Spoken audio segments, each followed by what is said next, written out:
Banyak orang yang melakukan diet seumur hidupnya. Ada yang ingin sehat, ada pula yang melakukannya demi mendapatkan tubuh yang langsing.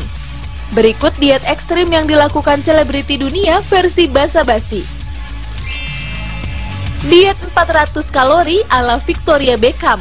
Metode diet ini mampu memangkas berat tubuhnya dengan cepat. Inti dari diet ini makan tidak lebih dari 400 kalori setiap hari. Ini merupakan diet yang sangat berbahaya dan beresiko. Fatalnya lagi, jika pemirsa mengakhiri diet ini, berat badan akan mengalami kenaikan kembali. Diet lemon ala Beyonce. Inti diet yang dilakukan Beyonce ini, pemirsa harus meminum 1,5 liter limun yang terbuat dari campuran air mineral, jus lemon, sirup maple, gula, dan sejumput cabai merah. Dikabarkan Beyonce menerapkan diet ini selama 30 hari dan mampu menurunkan berat badan 10 kg dalam waktu seminggu. Diet ala Madonna. Diet yang dilakukan Madonna ini sedikit berbeda dengan diet ekstrim yang dilakukan aktris lain. Setiap hari Madonna memakan 2 buah jeruk dan 2 telur hanya bagian putihnya dalam interval 1 jam. Menurut Madonna, pemirsa bisa kehilangan beberapa kilo dalam hitungan hanya 2 hari. Sangat ekstrim sekali ya pemirsa. Jadi, apakah pemirsa tertarik untuk mengikuti diet ala selebriti ini? Wow, hebat ya. Ini gua ngeliat tayangan tadi agak sulit ngebedain antara ekstrim sama pelit banget ya. Pelit galak. Ya kan jeruk cuma putihnya doang buat apa? Ya kan biar langsing, Pak. Jadi seharian cuma minum lemon aja. Cuma lemon doang. Kunyahin lemon. Kunyahin lemon. Sama cabe. Cabe. Iya. Tapi kebetulan ya kedua bintang tamu saya di sini bukan tipe yang akan kayak melakukan hal apapun demi berat badannya tercapai. Kalian mendingan santai-santai, nikmatin hidup. Kalau tercapai alhamdulillah, atau nggak tercapai nggak bisa, tetap harus tercapai. Sebenarnya sih nggak gitu juga, pokoknya tetap berusaha sih. Tetap berusaha pasti aja. Gini, kalau aku niatnya gini, memulai hidup sehat. Kalau kurus, kalau turun berat badan itu bonus. Sama Magdalena? Iya, tapi ya tetap usaha menguruskan. Usaha tetap, target tetap ada ya? Iya. Oke, baiklah.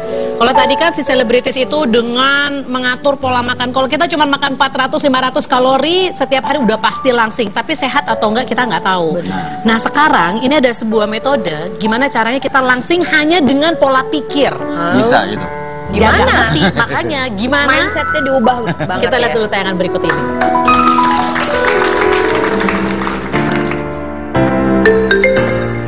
Pemirsa basa-basi, jika pemirsa putus asa dengan usaha menurunkan berat badan yang tak juga berhasil, masalahnya mungkin ada di pola pikir pemirsa yang salah terhadap makanan. Perlu diketahui, wanita memikirkan tentang makanan lebih dari 200 kali dalam sehari. Dan kebanyakan keinginan untuk makan selalu di luar jam seharusnya. Semua hal ini dipicu karena masalah emosional.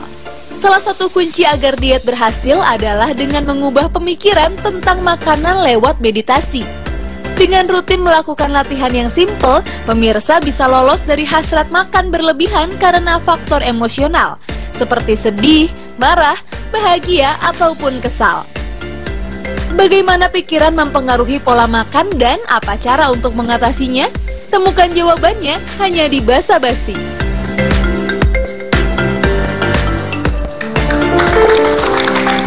Kalau gitu langsung saja saya akan invite orang berkompeten di bidangnya, Dr. Rika dan Ibu Christine. Silakan duduk. Selamat datang kembali. Hai Dr. Rika. Sila. Oke, kita berdiri aja nggak apa-apa. Kita kekurangan bangku di sini ya. Ya, nggak apa-apa. Halo. Jadi ini nih. Selama ini kan kita taunya orang kalau berat badannya berlebih itu karena ini pasti ada pola makan yang salah. Itu mungkin memang benar ya, pasti ada pola makan yang salah sampai akhirnya badannya berlebih. Atau mungkin pola makan salah itu disebabkan karena mindset kita juga yang salah. Mindset yang gimana salah menurut lo? Ya gitu, kalau pola pikirnya yang berasa kalau misalkan kita udah punya tubuh melebihi semestinya, terus kita jatuhnya kayak yang denial, terus akhirnya ya udahlah ya. Big is beautiful dan segala macem. Jadi menurut Wendy slogan Big is beautiful salah satu bagian dari self denial. Mungkin. Setuju nggak? Kalau menurut saya. Enggak sih. Enggak sih. Coba Ibu Christine deh. Emang ada hubungannya ya? Nggak apa-apa di sini aja, nggak apa-apa di sini aja. Hati-hati melabel diri sendiri, karena apa yang kita yakini, kita akan menjadi orang yang seperti yang kita yakini. Nah, kalau mengenai konsep seperti mencoba menerima big is beautiful, itu juga ada plus minusnya.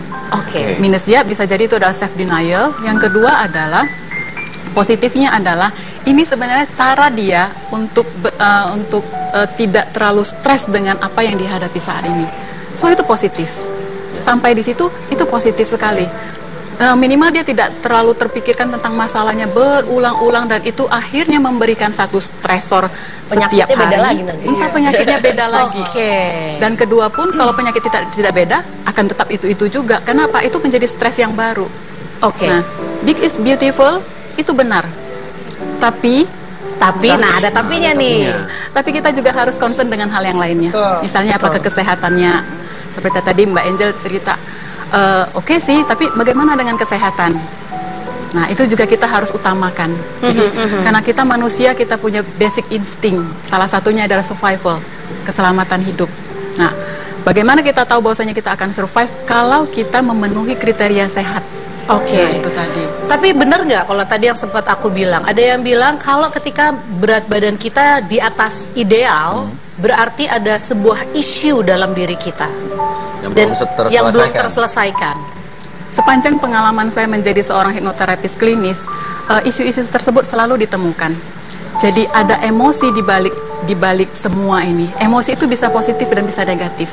Kemudian di balik emosi ini akan ada dibentuk satu program. Program ini terbagi atas dua. Apakah program ini dibuat untuk melindungi atau mempertahankan emosi tadi, atau untuk menghindari? Misalnya emosi positif, kalau kita berprestasi itu positif nggak? Positif. Nah, ini yang terjadi pada salah satu rekan juga. Waktu kecil dia menang lomba balita, positif dong. Positif. Dan dia ingin mempertahankan emosi tersebut, perasaan tersebut, sehingga muncullah satu program dalam pikirannya untuk mempertahankan emosi positif ini. Nah, setelah program itu akan muncul lagi rule atau aturan. Agar saya tetap gemuk, saya harus makan. Dan di balik aturan ini harus ada behavior atau sikap atau kebiasaan. Mulailah dia makan banyak. Ya, kalau makan banyak teorinya cuma satu, hasilnya cuma satu. Betul. Hasilnya gemuk. Jadi saya tidak pernah menjudge orang kalau misalnya gemuk, itu karena malas olahraga, itu karena makannya kebanyakan, itu karena atau hinaan-hinaan lagi. No. Mereka seperti ini karena ada sesuatu. Mari kita cari sesuatunya ini apa. Oke, baik. Mereka kayak gini karena ada sesuatu. Jadi kalau misalkan ada orang berat badannya nggak bisa turun dan ngomong, tapi gue udah nggak makan apa-apa, bisa jadi memang iya. Ambil ngunyah.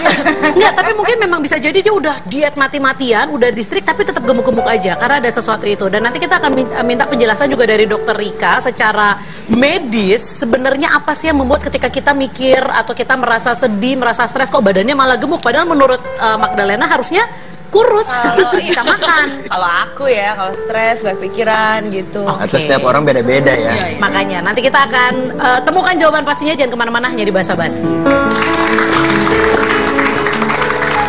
Tapi gue dulu kecil. Kabar kabur basa-basi kali ini. Foto-foto makanan lezat beredar cantik di media sosial. Ini merupakan salah satu fenomena yang banyak sekali terjadi belakangan ini. Namun, menurut penelitian di Oxford University, dengan melihat foto makanan yang cantik, menarik, dan menggugah selera, merupakan sinyal kuat yang dapat membuat pemirsa menjadi gemuk. Jadi, jika pandangan pemirsa dihujani foto-foto makanan yang menggiurkan, berhati-hatilah. Hal ini dapat memicu otak untuk mencari makanan, meski pemirsa tidak sedang merasa lapar loh.